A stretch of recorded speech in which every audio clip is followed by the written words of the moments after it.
22 सितंबर को सूर्योदय के साथ ही नेक्स्ट जनरेशन जीएसटी रिफॉर्म्स लागू हो जाएंगे।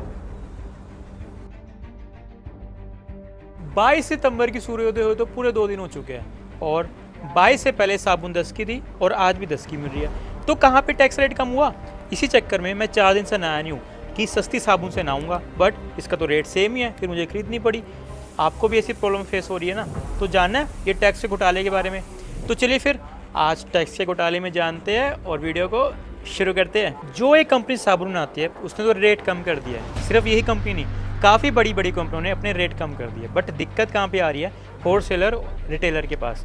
कुछ ऐसे दुकानदार हैं जिन्होंने अभी भी अपने रेट कम नहीं किए और अगर उनसे पूछो कि भैया रेट क्यों नहीं कम कर रहे, तो उनका जवाब यही है कि कंपनियों की तरफ से कोई नोटिफिकेशन नहीं है एंड अगर आपको रेट कम चाहिए तो थोड़ा सा टाइम लगेगा। और कुछ लोग तो इतने अड़ियल है, इतनी बदतमीजी से बात कर रहे हैं कि भैया रेट किसने कम किया? मोदी ने कम किया तो जाके उससे सामान लो, हमारे पास तो सेम रेट ही मिलेगा।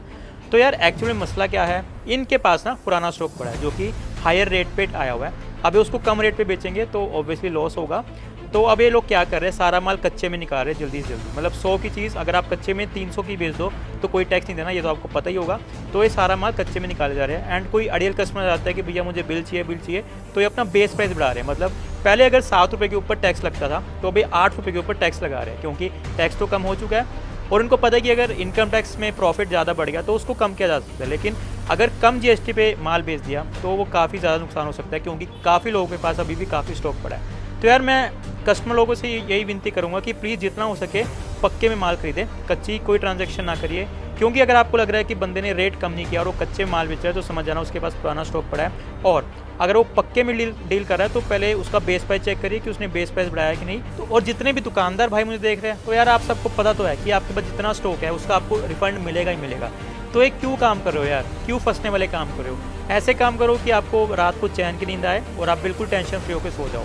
अगर बाई चांस किसी ने कंप्लेंट कर दी तो आपको पता ही है थोड़ा सा प्रॉफिट के चक्कर में आपका कितना बड़ा नुकसान हो सकता है। तो आशा करूंगा आप सारी चीज़ों को समझेंगे एंड मैं पर्सनली ऐसे दुकानदार को जानता हूँ, बट मेरा मोटिव किसी का भी धंधा ठप करने का नहीं है या किसी को हरास करने का नहीं है। तो मैं आपसे विनती कर सकता हूँ कि प्लीज़ सरकार के साथ कदम मिला के चलिए एंड अगर आप सरकार के नॉर्म्स को फॉलो करेंगे तो सरकार भी आपकी मदद ज़रूर करेगी। और अगर आपके साथ भी कुछ ऐसा गलत हो रहा है तो आप अपना एक्सपीरियंस कमेंट सेक्शन में शेयर कर सकते हैं। हो सकता है एक जेन्युइन कमेंट से या जेन्युइन एक्सपीरियंस से आपकी भी हेल्प हो जाए। राम राम जी।